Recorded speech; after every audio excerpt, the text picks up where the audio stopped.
Alright, this episode is titled Two-Face Part 2, came out on November 14th, 1992, directed by Kevin Altieri. I've just realised it came out in 1992. Oh, yeah. Directed by Kevin Altieri, written by Alan Burnett and Randy Rogel, featuring Kevin Conroy as Batman Bruce Wayne, Bob Hastings as Commissioner Gordon, Richard Mole as Harvey Dent in Two-Face, Murphy Cross as Grace Lamont, Robert Dupuis as Doobie this time, he played the Doctor in the last episode, Mickey Dolenz as Min and Max, Matt Landers as Frankie, Diane Michelle as Candice, and John Vernon as Rupert Thorne. No one new in this episode except for Mickey Dolenz, who plays the twins, Two-Face's psychic, and there wasn't anything really of note to point out. So we're going to go straight into our utility belt of fun facts. And I don't have many facts for this episode either. This two-parter was heavy on the first one and less on the second. So what I've got for this second part is, during the beginning of the robbery, Two-Face tells everyone, for the next 5 minutes, I'm in control, which was spoken by Al Pacino in Dog Day Afternoon. Coincidentally, Pacino was offered the role of Two-Face as well. Oh, interesting. So, Oh. oh my God. Oh, Big yeah. Bad Hov? Here comes the big bad Hov. She had a great ass, 2 cheeks. One for me and one for Big Bad Hov. Next fact. Alfred asked Batman if they should warn the second bank of Gotham when looking at the list of places Two-Face has been robbing. The second bank of Gotham is Two-Face's target in the opening of Batman Forever. So another thing that Batman Forever took. I liked that scene because I thought that Alfred had some good points, but Batman was just shooting him down immensely, because Alfred's like, well, he's probably going to hit the 2 bank. He's like, no, that's not owned by Rupert Thorne, so it's not going to happen. So Alfred's like, okay, I guess that makes sense, but maybe he's going to hit them 2 times, sir. You know, that's his MO. And Batman immediately is like, no, leave them. He shoots him down, He's and like, I'm like, buddy, why? And he's like, he's done with Thorne now. And I'm like, what evidence do you know that he's done with Thorne? He's like, I feel like he actually was a bit intimidated by what he said there, and he was like, Alfred's a better detective leave the than me. detectiving to me, Alfred, okay? But you know that Batman turned around immediately and got a little notepad out and was like, may hit twice. Like, you know, may hit locations twice. My idea, not Alfred's. Alfred finds it like crumpled up in like a waste paper basket. It was like, I fucking knew that was a good idea. Oh, it's amazing. Yeah, I thought the same thing. I was like, buddy, that's a great suggestion. And he gets dismissed so quickly. I bet if Two-Face said it, he'd be like, well, that's a great idea. I should hit him twice. Write that down. And Alfred's like, right? My idea, not Alfred's. Oh, for God's sake. That's 2 people that take my idea. 2 people? Oh, dear. So if you pause at the right time in this episode, you'll see that Harvey has actually gotten a credit card with the name Two-Face on it. Did you notice that? How did he get that approved? I mean, seriously, you have to go through so much to get approved Okay, for a credit Mr. card. Dent, I have your card here. It's Face, Mr. Face. Is that legally changed? Yes. Just to clarify, your first name is Two. First Two. Oh, that's confusing. And last name is Face. Yes, I have 2 names. And my second name is Face. Mr. Face. I mean, yeah, you have to go through so much. You'd have to get, like, your license changes, change your name, everything, and then get a credit. You have to get a credit score, bud. Yeah. Like, well, he's got perfect credit. He's never done anything. You know? He's not in any debt. He's Mr. Face. You might say that my credit score is in double digits. Oh, well, that's not a good credit score. Fuck. That's a terrible credit score. Double up on that. Oh, dear. Stupid. The climax of this episode influenced the climax of Batman Forever. Batman throwing coins into the air so Two-Face can't figure out which one belongs to him was used directly in Batman Forever. We even had Robert N. Skier come on the show and talk about that recently, where he compared a lot of Batman Forever to the animated series. And yeah, as I go on, I'm realizing more and more like, wow, this show actually influenced that movie and Batman and Robin a lot. It's the same when we were doing Spider-Man, the animated series podcast, and we saw all of those episodes that were directly used in the films. Yeah. Because they're just like show reels to show like the studios, like this is what we're thinking of doing. And it's like, yeah. And finally, this episode marks the first time that Batman's life has been saved by one of his enemies, in this case, Two-Face, who kicks a gun out of Rupert Thorne's hand to stop him from shooting Batman. A reverse of this situation happened in part 1, where Batman knocked a gun out of the hands of Thorne's men, who was firing at Harvey. However, this incident caused the explosion that created Two-Face. So he may have saved Harvey's life, but created Two-Face. And then I like that. On the flip side, in the second episode, we've got Batman being saved by Two-Face in the same situation, kicking a gun out of someone's hand. Thought that was cool. Yeah, it was cool.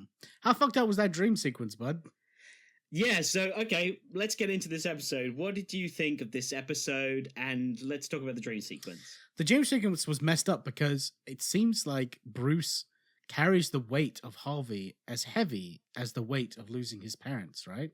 I would think that he sees Harvey, and when that's fucked up when Harvey's falling and he's just like, why couldn't you save me? And then you look down, and underneath a fucking street lamp are his parents, and they both look up at him like they're sad puppies. Like the look in their eyes, they're like dogs that adopt me, please. Kind of fucked up though, because it's like, he's like, I was a child when you guys were shot in an alleyway. Like, what do you think when it happened when he pulled the gun? Do you think like Thomas Wayne was like, Bruce, why didn't you kung fu kick him and save us with all of your kung fu training? Like, how old was Batman when his parents died? Like 8? Yeah, like 10, something like that. Yeah, it's fucked up. Not his fault. I mean, that's some real good Batman stuff though, especially for a cartoon, right? Like, that's heavy. Where you're like, oh shit, that poor dude is having a really hard time right now. He needs to call Harvey's therapist.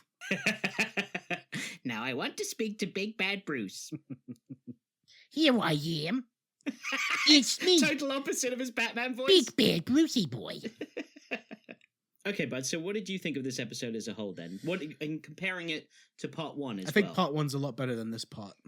I agree. The problem I have is I love all of how the animated series does Harvey Dent having a split personality, but the problem is that takes away from the whole chance and coin flipping thing. That just seemed like such an add-on to his character at this point. I would have saved the coin flipping and chance for a further episode. Like, I would have just had him being split, because right now he's more like, oh, I'm Big Bad Harv, and he's and I think that if you are going to do the coin flip, it should really be more emphasize that I'm either going to make a choice as Harvey Dent or I'm going to make a choice as Big Bad Harv, you know? Yeah, because he seems to go between the two a lot in this episode, right? Like, Big Bad Harv is in the driver's seat, but Harvey does come in a lot, and it seems like there's not much of a struggle. Like, he sees the wedding he sees the groom and the bride through the window, and instantly he's Harvey thinking about Grace in that situation, right? So, yeah, Harvey seems to be able to come in quite a lot. So the coin flipping thing, yeah, I agree. It was kind of shoehorned in. And he was immediately like, oh, everything's chance, everything's random. I'm like, how did you come to that conclusion now? Like, really comes out of nowhere. They did say that it's been 6 months since Harvey escaped from the hospital. So he's had 6 months to, I guess, develop his Two-Face persona. Yeah, but get a credit card. That's not good enough for us, though, is it? No, I agree. As an audience. Yeah. What did you think of the animation in this episode? Yeah, it was fine, but not as good as the last one. I agree. Again, the animation was pretty good, but there were a few scenes that really were weird. Like, there was that fight scene in the attorney's office where Batman's like trying to grab Harvey, and Harvey does this like weird, like almost like a dance around Batman to get around him. It's really weird. And then later on, he's chasing Harvey down a hallway, and it looks straight out of Scooby-Doo. I was going to say, I think they may have like drawn over some like old drawings of Fred running to get that run. Yeah. All that was missing was that classic sound effect, like the a boobity babbity boobity babbity boobity as they're like running. Zoinks! I've like got 2 personalities, Scoob. Well, Batman is in Scooby-Doo, so he is. That's true. We didn't talk about this last episode. What do you think about Two-Face's theme and the music? It's good. It's sad. Yeah, that penny whistle is pretty haunting. But it's also it helps with like there's something not right here, which I like. Yeah, is it But- a penny whistle or a recorder? I've said that now. It might be It sounds more recorder. like a penny whistle. Okay. I have a penny whistle. I can try and play it. Do you want to let's cut it out if it doesn't work? Where is it? Let me try and find it. 1 second. Okay. It's around here somewhere. I haven't played this in years. I just found it. How do I do this again? I know there's a hole somewhere I need to put my finger on. That's what she said. I used to be able to play really well.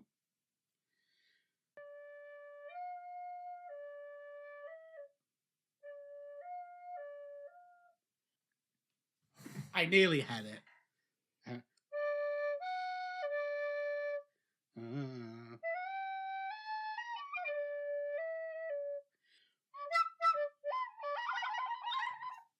It was terrible. Well, that was close though. That was pretty good. I used to be able to play the Lord of the Rings theme on it. And I used to have a great bend like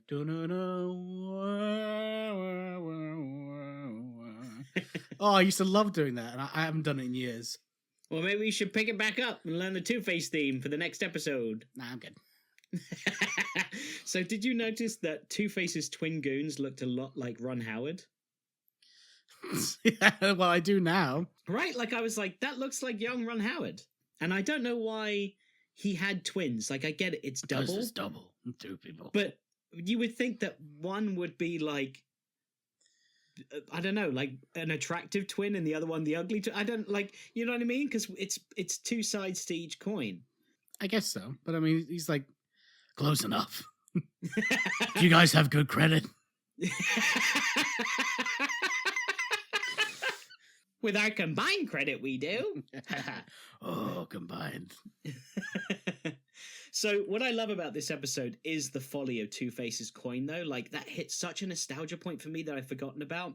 And I remember as a kid, after I watched this episode, whenever I flipped a coin, I would imitate that noise, either in my head or out loud. I'd be like, I just love that so much.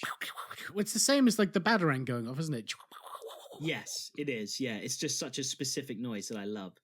I did laugh at the heist scene, though, when Two-Face says, "Before I go, I want you to give Rupert Thorne a message from me." And then he just shoots into the bookies.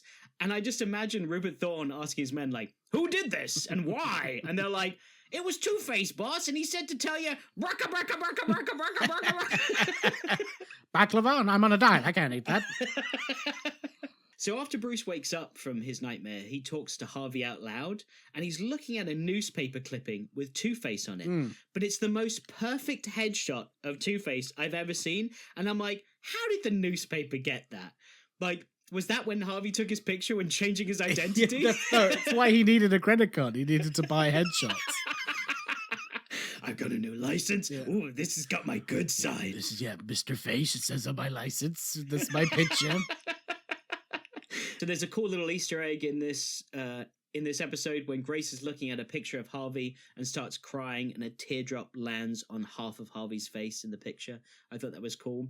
And later on, when she goes to the casino, she walks through double doors, and one of the windows Doors. Yeah, but going with that theme, one of the windows is fine, and the other one is cracked and splintered. And I was like, wow. That's a nice touch. And he even did the Batman Forever like scenario where the casino is half and half. I didn't realize until watching it this time. Oh, really? Yeah, it's like half dark and half white, and he's like separated down the middle. And I was like, shit, Batman Forever. So another thing they took. I feel like if they made Harvey Dent actually have like a secret gambling problem, it would make more sense for his like opinion on chance, you know? Yeah, that's true. That would be another like added layer, if wouldn't Big it? Bad Harv comes out and he's As a like, gambling oh addict. no, but one side of my personality is a terrible gambling addict. He's getting me into all types of trouble. That would be, I think, really interesting for the character, because the whole chance thing comes out of nowhere. Harvey gets in deep with like bookies, and he owes them money, and that's when he starts becoming corrupt as well as Big Bad Harv. That would have been fucking cool, man. Yep. I like that. Well, another episode rewritten by Will Robson. Hey. I like it a bit more. Did you notice that Candice's disguise as a detective is basically the female version of Bruce Wayne's suit? She's in a brown suit with a yellow shirt and a black tie, and it's the same exact color scheme as Bruce Wayne's suit. I gotta admit something, but that Candice character was doing a lot for me in this episode. Do you know what? I came around to your thinking in this one where I was like, she basically got the job done, and she did it in a really in a way where I was like, God damn, Candice, you got it going on, baby. She's got me a bit of a Christina Hendricks Mad Men vibe going on, and yes. I am into that. Basically, I'm just letting you know that a cartoon character is pretty fit. That's all I'm trying to say. A cartoon character that's not well known unless you're a massive fan of this show. That's right. There's Jessica Rabbit, and then there's Candice from Batman the Animated Series. It's like, that's the art that I have on my wall. I'm like, yes, I do. I have an animation cell from Batman the Animated Series, my favorite character. They're like, oh, really? Who's it? Batman, Penguin, Riddler? It's Candice. You're like, who? Candice. Candice, Oh, is that the woman from Mask of the Phantasm that he falls in love with?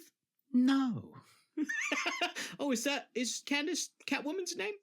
No. Who's Candice? Go watch 2 parts of Two-Face. She's the best character in the whole show, baby. Whole show. So I thought this was interesting as well, and another reason that Batman is a bad detective. Thorne's attorney has double in his last name.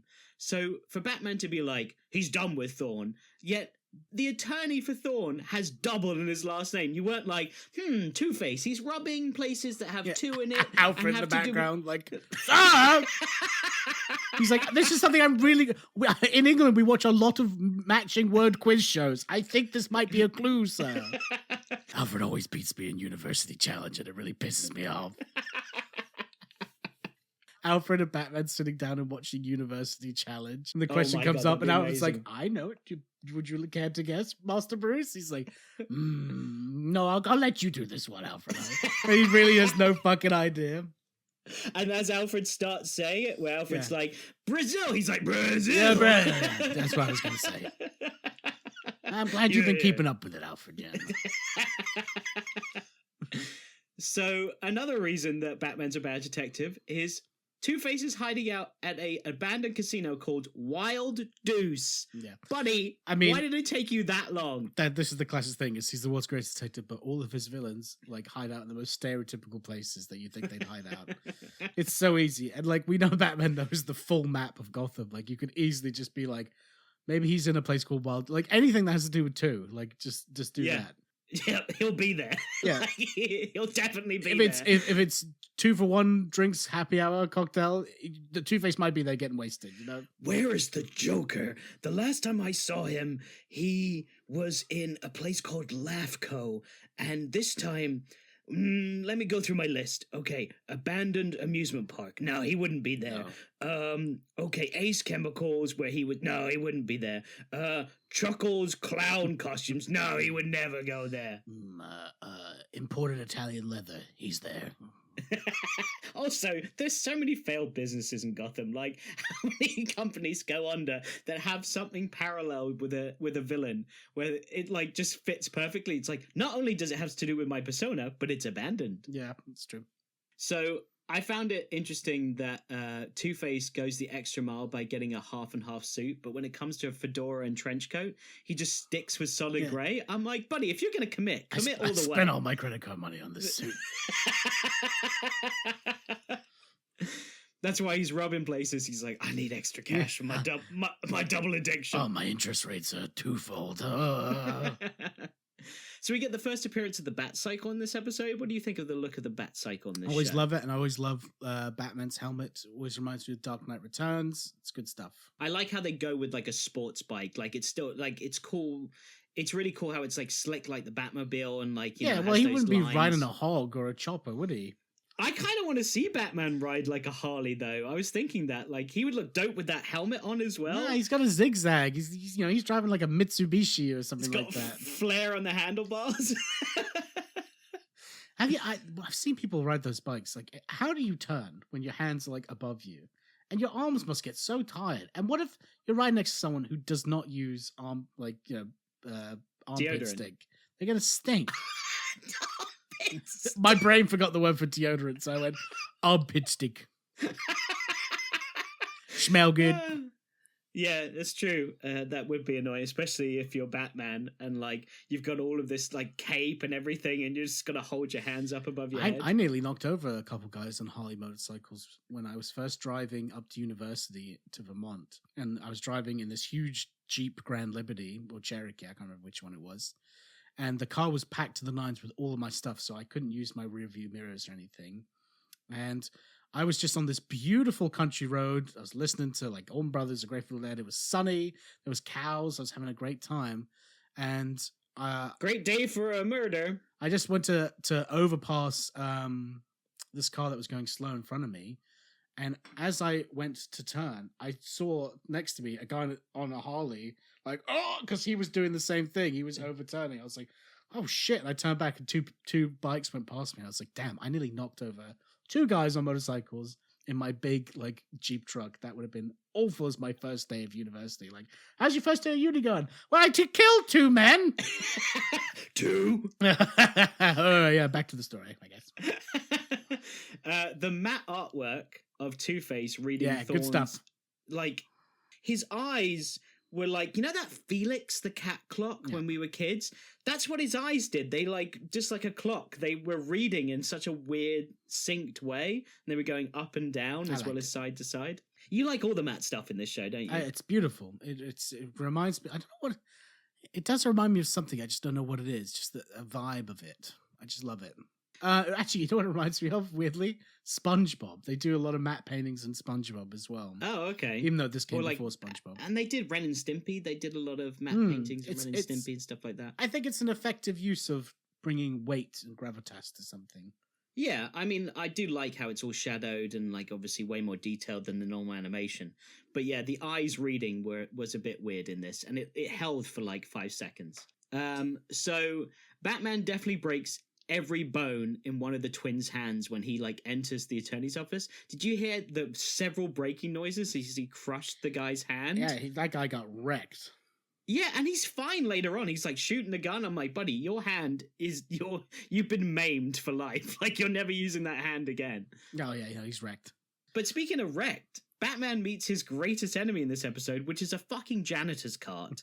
A janitor's cart takes Batman out. Like, he gets knocked the fuck out, and he can't walk for the rest of the episode. He's hurt. The way he stands up is me getting off the sofa every day. He's like, oh! Yeah, he makes that noise getting off the bike, and that was an old man noise. Also, you know that guy totally took a peek under his mask. You're a janitor, and you see Batman comically has slipped basically on the banana peel of life and is laying on the floor. You're going to take a peek. Just put the caution wet floor sign over Batman. Like, I don't know what happened. It was there the whole time. Batman's like, my mask feels different. I don't know what you're talking about, Mr. Wayne. Everything's fine. Oh, fuck. Shit. There's why I'm a janitor. Oh. I did find it interesting, though, that we've actually seen Batman injured for a long period of time. Like, usually he'll get, like, punched and, like, get hurt, but he instantly bounces back. But he had that injury for the rest of the episode, which we haven't seen yet. Like, he's human, and, we're seeing him be vulnerable. I thought that was good.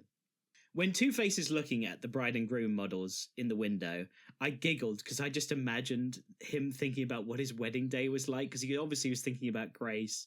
And I was just thinking, he's like, gonna need a half and half cake. Double espressos. Oh, nice. 2 types of mains. And a DJ who only plays U2 songs. Oh, no. Goes to my favorite Dave Matthews song. 2-step.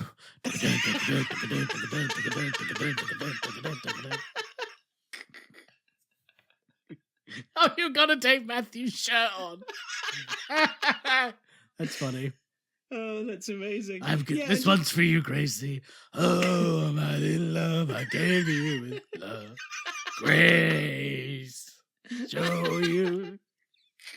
Oh, that's amazing. Also, like, would he be in black and she be in white, or would he make her wear a half black, half white dress? Like, he's like, we're going full out. Like, that's fun. Half and half, baby. That sounds fun. Yeah, that does sound fun, right? Like half funeral, half wedding. That'd be cool. The wedding starts at 2. But the funeral starts at 4. Well, who's dying? By single side. Grace just rolls her eyes. Oh, brother. So what do you think of Two-Face's pillowcase that's like hiding his ugly side? I thought that was such a weird thing for him to do. Just jokes. Just like the cheesecloth over his face. I think it made it 10 times worse. Because he had this big yellow eye underneath, just like staring at it like, I'm fine. It'll heal. It's just a little tender right now, Grace. Now imagine if he forgot what side it's on and she walks in and it's on the other side. Grace, it's me. She's like, ah! Do you have any Neosporin? This shit stings. Oh, yeah, I thought it was so pointless because I'm like, buddy, she's seen what you look like already. She fainted, but she's seen it. It reminded me of the original Fly, because in that movie, when the guy accidentally turns into the Fly and his wife wants to come in and talk to him, he puts a bag like over his head, and so that she doesn't see what the monster that he's become. So I feel like it might be a little bit of an ode to that. Oh, you're probably right, especially, being that the writers were probably influenced by films like that. Also, do you think he cut the hole out of that eye, or did the twins, like, he's like, grab a napkin, and he, like, puts it on his head. Grace is gonna be here any minute. Cut an eye hole. Good job. Be delicate. He just sneezes and it comes right off. She walks in and he's, achoo. Don't look at me. It's allergy season. Oh, that's amazing. Grace also puts Harvey's ugly hand up to her cheek, and I know that was her being like, I don't care what you look like under there, but it grossed me out. I was like, oh, get that, like, it being blue and scaly, I was like, get that thing away from your face. Same as the Fly, he's got one fly arm, so I really think that they were kind of leaning into that. Shit, man, you might have discovered something there. That's really cool.